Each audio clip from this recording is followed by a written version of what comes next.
What's gaming, gamers? Today, I'll be remaking an old build guide I posted all the way back during Season of the Seraph, my Hunter Shards of Galanor super spam build. Since Lightfall released, the Armour Mod System has changed, and as such, that video is no longer relevant. Because of this video will be going over how you can spam your super using the Shards of Galanor exotic arms during the year of Lightfall. But before I get into more detail about the build, however, I'd like to shout out our clan, the Tyrant Seraphs. If you're looking for more people to play any content in Destiny with, ranging from Vanguard strikes and seasonal activities all the way to raids and Grandmaster strikes, feel free to join the Discord server. We welcome anyone, no matter how new or seasoned you are, and all of us are okay with teaching encounters if you don't know something. If anything I've said has piqued your interest, hop into the server and play some Destiny with us. Links are in the description. First things first, I'll explain what the Shards of Galanor exotic arms do, in case you're not aware. Shards of Galanor have the exotic perk Sharp Edges. Sharp Edges will refund up to 50% of your Blade Barrage super's energy depending on the amount of projectiles hit or enemies killed with the Blade Barrage super. Unfortunately, I don't have the specific numbers for how much energy is refunded when hitting or killing different tiers of enemy, but it's simple enough that if you hit most or all of your Blade Barrage, you'll get the maximum 50% refunded energy.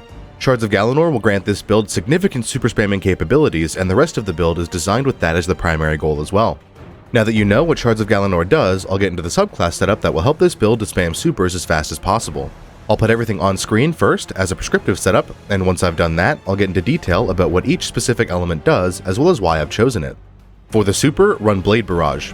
Run the Gambler's Dodge, whichever jump you prefer, the Knife Trick Melee, the Fusion Grenade, the Knock 'em Down aspect, the On Your Mark aspect, Ember of Ashes, Ember of Beams, Ember of Empyrean, Ember of Singeing, and Ember of Torches. To detail the subclasses build, firstly the super. Blade Barrage is the only choice as it's the super that will synergize with the Shards of Galanor exotic arms. Blade Barrage is a burst super, not a roaming super, making it ideal for dealing significant damage to mages, champions, and bosses.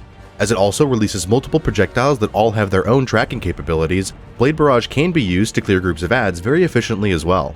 It's entirely your decision whether to use it as a boss damage super or a major clearing and champ busting super, but this build will be recharging the super very quickly, meaning you can use it for both without having to be as picky with its usage. Onto the dodge ability, I prefer to run the Gambler's Dodge with this build as it will fully refund the melee ability, which is this build's only source of radiant.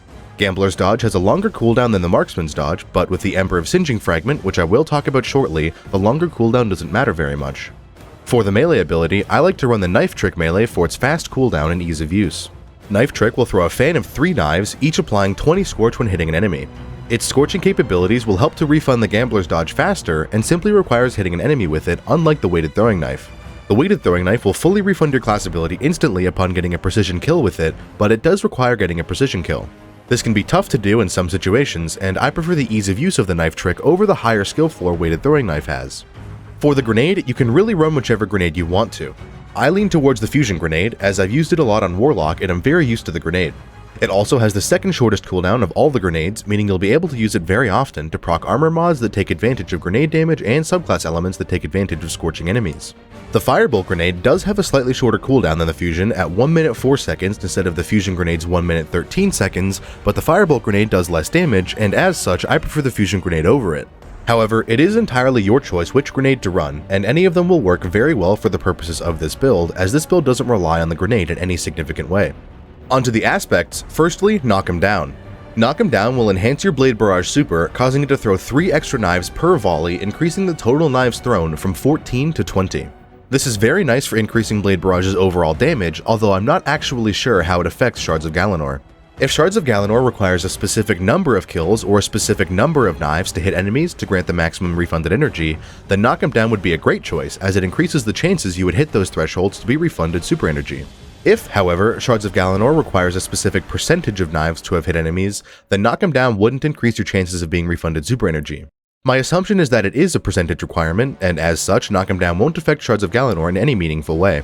However, it will still serve to increase damage dealt, as you're throwing 43% more knives with Knock 'em Down, meaning you can effectively deal up to 43% more damage.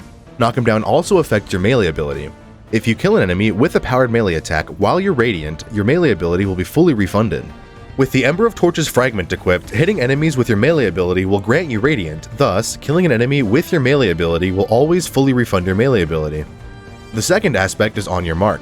On Your Mark will grant you increases to your weapon's handling and reload stats while active, stacking up to 3 times, with higher stacks corresponding with stronger buffs. On Your Mark can be activated in 2 ways. First, when killing an enemy with precision damage, you will be granted 1 stack of On Your Mark for 12 seconds. Killing subsequent enemies with precision damage before the timer runs out will grant you an additional stack of On Your Mark and refresh its timer to 12 seconds. Once at 3 stacks of On Your Mark, every precision kill you get will refresh the timer to 12 seconds. The second way to be granted On Your Mark is to use your class ability. Using the dodge will instantly grant you 3 stacks of On Your Mark for 12 seconds, which is another reason to use the Gambler's dodge, as 3 stacks of On Your Mark will increase your weapon's reload speed stat by 45 points.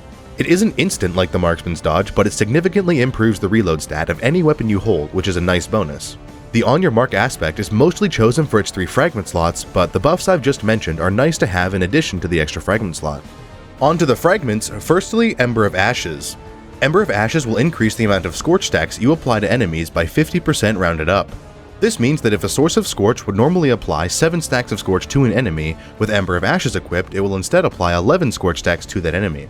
Ember of Ashes is simply a passive buff to your Scorch uptime and the amount of ignitions you can apply, and is especially helpful for weapons with the Incandescent perk or exotic weapons like Polaris Lance and Skyburner's Oath. The second fragment is Ember of Beams. Ember of Beams will increase the tracking capabilities of your Blade Barrage's projectiles, increasing the likelihood of you hitting and killing enough enemies to be refunded the maximum amount of super energy. Ember of Beams also comes with a plus 10 stat boost to your Intellect stat, which is a nice increase to your super's regeneration. The third fragment is Ember of Empyrean. Ember of Empyrean will cause any solar weapon or ability final blow to increase the duration of any Radiant or Restoration effect applied to you by 4 seconds. The timers for both the Radiant and Restoration buff can't exceed 12 seconds, but every kill you get will either add 4 seconds or increase your timer to its maximum of 12 seconds, whichever is lower. Ember of Empyrean does come with a minus 10 deficit to your Resilience stat, but that's easily manageable with armor stat mods. The fourth fragment is Ember of Singeing. Ember of Singeing will grant you a 300% increase to your class ability's recharge rate for 3 seconds upon applying Scorch to an enemy. This buff isn't refreshable, but has no cooldown and can be procced again after its 3-second timer has elapsed. Ember of Singeing also won't proc if the enemy dies to the damage source that would have applied Scorch to them, as they'll have died before Scorch was applied. The fifth and final fragment is Ember of Torches. Ember of Torches will grant you the Radiant buff for 8 seconds upon damaging an enemy with your powered melee ability. This will be easy to proc very often, as the knife trick melee is hard to miss and it will be fully recharged very frequently with its short cooldown, the Gambler's dodge, and Ember of Singeing's increase to your Gambler's dodge uptime. Radiant as a buff will be helpful for this build, as it will allow any weapon you hold to deal 25% more damage for the buff's duration. Solar weapon kills will increase the duration of the Radiant buff by 4 seconds with the Ember of Empyrean fragment, but I'll talk more about weapons later in the video. Ember of Torches also comes with a minus 10 deficit to your Discipline stat, but that's not a big deal as this build doesn't use the grenade for anything too significant. As for alternative fragments, there are a few you can choose from that will help the build in different ways. Firstly, there's Ember of Combustion. Ember of Combustion will cause enemies killed by your Blade Barrage super to ignite upon death, dealing damage to surrounding enemies. Killing an enemy with your super will also summon a Fire Sprite, which upon collection will grant you 12.5% grenade ability energy. Fire Sprites have a 5-second cooldown in between creations, so you'll only be able to summon one when using your Blade Barrage, but it's still a nice bonus to have. Ember of Combustion also comes with a plus 10 stat boost to your Strength stat, which will help your melee ability's passive regeneration just a little bit. Next, there's Ember of Solace. Ember of Solace will increase the durations of both the Radiant and Restoration effects applied to you by 50%. This won't increase the extra duration gained when getting solar kills with the Ember of Empyrean fragment, but it will help to increase the time frame within which you need to get a solar kill to keep those buffs active. Lastly, there's Ember of Searing. Ember of Searing will grant you a differing amount of melee energy depending on the tier of enemy killed when killing any enemy with Scorch stacks on them. This build will be scorching enemies frequently, and as such, you'll receive this melee ability energy just as frequently. Ember of Searing will also cause a Fire Sprite to be summoned upon the defeating of a scorched target, which will grant you 12.5% grenade ability energy upon pickup.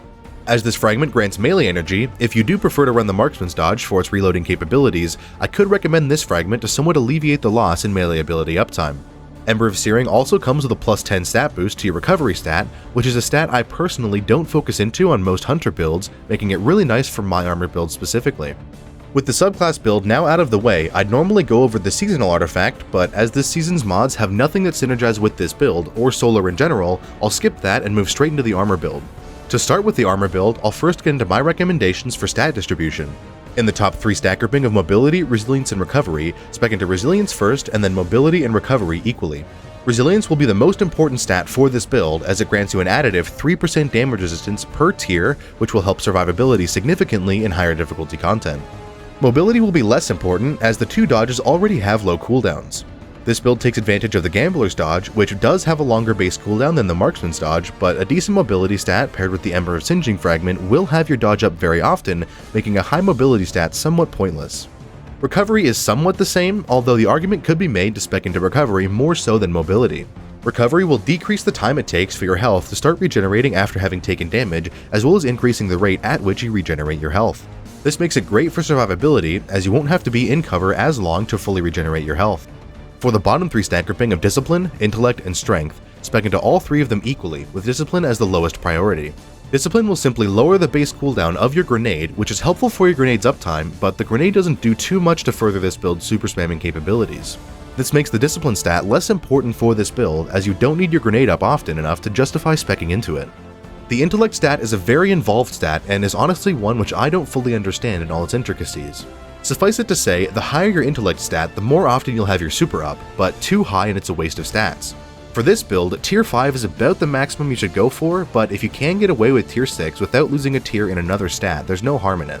Tier 4 is the lowest I'd go as well, so try to be between tier 4 and tier 6 Intellect. The Strength stat, however, is very simple. It will lower the base cooldown of your melee ability. Strength also isn't too important, as this build is mostly built towards using your class ability to refund your melee, and as such it isn't a requirement to have too high a strength stat. My armor stats have me at 60 mobility, 90 resilience, 61 recovery, 59 discipline, 50 intellect, and 50 strength. To get into the armor's mods, I'll first put everything on screen as a prescriptive setup if that's what you prefer. Once I've done that, I'll go over each mod in detail, describing what each one of them does, why I've chosen it, as well as any alternative options should there be any. Firstly, on your helmet, run 3 siphon mods for whatever weapon you use the most. On your arms, run 1 focusing strike mod, 1 heavy-handed mod, and 1 impact induction mod. On your chest piece, simply run whatever resistance mods you need for the content you'll be running. On your legs, run 1 absolution mod, 1 innervation mod, and 1 recuperation mod. On your cloak, run 1 bomber mod and 2 reaper mods. To detail the mods, I'll start with the mods slotted in the helmet. I choose to run 3 harmonic siphon mods as they'll cause a very potent orb of power to be summoned upon getting a multi-kill with any solar weapon. The potency of the orb of power dictates how much super energy is gained when collecting the orb of power, so the more potent the orb is, the more super energy you'll gain when picking it up. If you find yourself getting kills with your melee ability or grenade frequently, you can swap out one of the siphon mods in favor of either a hands-on or ashes to assets mod, which will grant extra super energy upon getting kills with your melee ability or grenade respectively. I don't find myself getting ability kills too frequently, thus I run 3 siphon mods, but use whatever suits your playstyle more. As another alternative option, you could also run a Font of Wisdom mod to further increase your intellect stat without having to spec into it via armor stats and stat mods. Having 1 Font of Wisdom mod equipped will grant you 30 points to your intellect stat while you have any stacks of armor charge, which will help to increase the amount of super energy gained when dealing damage to enemies. I personally don't find this worth it, but you will be picking up orbs of power constantly, so even without a time dilation mod in your cloak, you'll almost always have Font of Wisdom active. Onto the arms mods, firstly the Focusing Strike mod. Focusing Strike will grant you 20% class ability energy upon dealing any melee damage, which will help the loop between your dodge and melee ability significantly. Focusing Strike also doesn't require dealing powered melee damage, so if your throwing knife is on cooldown, you can use your unpowered melee to be granted the 20% class ability energy all the same. Focusing Strike does incur a 7-second hidden cooldown upon use, meaning you can only be granted its 20% class ability energy once every 7 seconds, but you shouldn't need it much more often than that anyways. Next, the Heavy-Handed mod will cause an Orb of Power to be summoned upon getting any powered melee kill. This Orb of Power will help to grant you extra super energy, and as this build uses the melee ability frequently, it's a nice benefit to have this mod equipped in case your throwing knife kills an enemy. Lastly, on the arms, the Impact Induction mod will grant you 20% grenade ability energy upon dealing any melee damage. This will help your grenade's uptime, in turn helping your burst damage output on major enemies. Impact Induction, similarly to Focusing Strike, works on a 7-second hidden cooldown, meaning you can only be granted its 20% grenade ability energy once every 7 seconds. However, Impact Induction will proc on unpowered melee damage, so it can be procced on cooldown to grant you as much grenade ability energy as you need. For the chest pieces mods, simply run whatever resistance mods you need for the content you'll be running. Which resistance mods you run should change depending on what enemy race you'll be fighting, what threat modifier the activity has, and what champions are in the activity if it has any. I generally run 2 elemental resistance mods that correspond with an activity's threat modifier, and depending on the specific activity, either a concussive dampener alongside it or a separate elemental resistance mod. Onto the legs mods, firstly the Absolution mod. Absolution will grant you 5% ability energy to all 3 of your abilities upon the collection of an Orb of Power. I mostly use Absolution for the class ability energy, as 1 Absolution mod will grant you more class ability energy than 1 Insulation mod. Absolution's increase to the uptimes of both your grenade and melee abilities is also beneficial, and as this build will be generating and collecting Orbs of Power very frequently, you'll be granted this extra ability energy very often. Next, the Innervation mod will grant you 10% grenade ability energy upon the collection of an Orb of Power, which will help your grenade's uptime significantly. Additionally, in combination with Absolution, you'll be granted 15% grenade ability energy when you collect any 1 Orb of Power. Even though this build isn't designed around the grenade ability specifically, having it up more often means you have its burst damage potential more often, and that will help significantly in dealing with major enemies and champions. Lastly, on the legs, the Recuperation mod will grant you 70 health upon the collection of an Orb of Power. Recuperation doesn't stack with itself despite its in-game description, so there's no reason to run more than 1 Recuperation mod. This is purely a survivability mod and has quickly become one of my favorite mods due to its ease of use and increase to safety when collecting Orbs of Power. Alternatively, if you don't feel you need the survivability of the Recuperation mod, you can instead run a second Innervation mod. A second Innervation mod will increase the total grenade energy gained when picking up an Orb of Power from 15% to 18%, which doesn't seem like too much, but it will make it so that you'll need to pick up 1 less Orb of Power in order to fully refill your grenade's energy. Onto the cloaks mods, firstly the Bomber mod. Bomber will grant you 10% grenade energy as a hunter upon the use of your class ability, which will simply help your grenade's uptime and subsequently your burst damage output onto higher health enemies. Next, the 2 Reaper mods will cause a potent Orb of Power to be summoned upon getting any kill after having used your class ability. As you'll be using your dodge often to fully refund your melee ability, you'll be granted this extra Orb of Power frequently, further increasing your super energy gains. With the armor build now done, I can get to some weapon recommendations for this build. I'm not going to go too in-depth in this section, as there aren't really any specific perks that will help this build out. However, there is one, Incandescent. Incandescent will cause any enemy killed to explode in a scorching burst, applying 40 scorch stacks to any enemy caught in the explosion with the Ember of Ashes fragment equipped. Incandescent will synergize with this build to proc the Ember of Singeing fragment, which grants you increased class ability energy regeneration after having scorched an enemy. If you enhance the Incandescent perk, it will apply 45 scorch stacks to any enemy caught in the scorching burst, but it will only do so if you have Ember of Ashes equipped. If you aren't running Ember of Ashes, Enhanced Incandescent doesn't do anything for the perk. Now that I've talked quickly about Incandescent, effectively any weapon that can run Incandescent as a selectable perk is a good option for this build, so use whatever you have that can run it. If you're struggling for options, some recommendations I'd have are the Callus Mini-Tool Submachine Gun that was acquirable during the Season of the Haunted, the Bug-Out Bag Submachine Gun that is focusable at the sonar station in the helm, the BXR-55 Battler Pulse Rifle from Dares of Eternity, and the Tyranny of Heaven Bow from the Last Wish raid. All of these weapons can roll Incandescent, and are weapons I find myself using frequently when I need a good solar weapon. If you're looking for an exotic weapon that applies Scorch, I'll list every one of those out for you now. The Jotun Fusion Rifle, whose Catalyst grants it the Incandescent perk, the Polaris Lance Scout Rifle, the Prometheus Lens Trace Rifle, whose Catalyst also grants it Incandescent on top of its intrinsic Scorch applying capabilities, the Skyburner's Oath Scout Rifle when hip firing, the Sunshot Hand Cannon, which has its own weaker form of Incandescent, the Tommy's Matchbook Auto Rifle so long as you have its Catalyst and the gun is overheated, the 1000 Voices Heavy Fusion Rifle, and the Two-Tailed Fox Rocket Launcher. Any one of those weapons will work with this build, but I'd lean towards a primary ammo weapon as you want to be applying Scorch as frequently as possible, and having to manage special ammo at the same time could lower your overall Scorch output. With the weapons now done, I'll go over a quick, concise playstyle overview for this build. This whole build revolves around regenerating your super as fast as you can and using it as often as possible to deal with whatever enemies you need to. To accomplish that, generate orbs in whatever ways you have the armor mods to do so with. Siphon mods in your helmet require multi-kills with weapons, heavy-handed and firepower require melee and grenade ability kills respectively, and the Reaper mod requires getting a kill after having used your class ability. Collecting these orbs of power will grant you significant super energy, so this build can be boiled down to an orb collecting build. Once you've got your super fully recharged, hitting enough Blade Barrage projectiles or killing enough enemies with the Blade Barrage will refund you up to 50% of your super's energy because of the Shards of Galanor exotic arms, which will increase your super's uptime by up to 50% overall. But that's all for this video. Thank you for watching. If you have any questions, comments, or constructive criticisms, please leave them in the comments section. I read all of them and reply to most of them, and I appreciate feedback. I'll see you in the next video.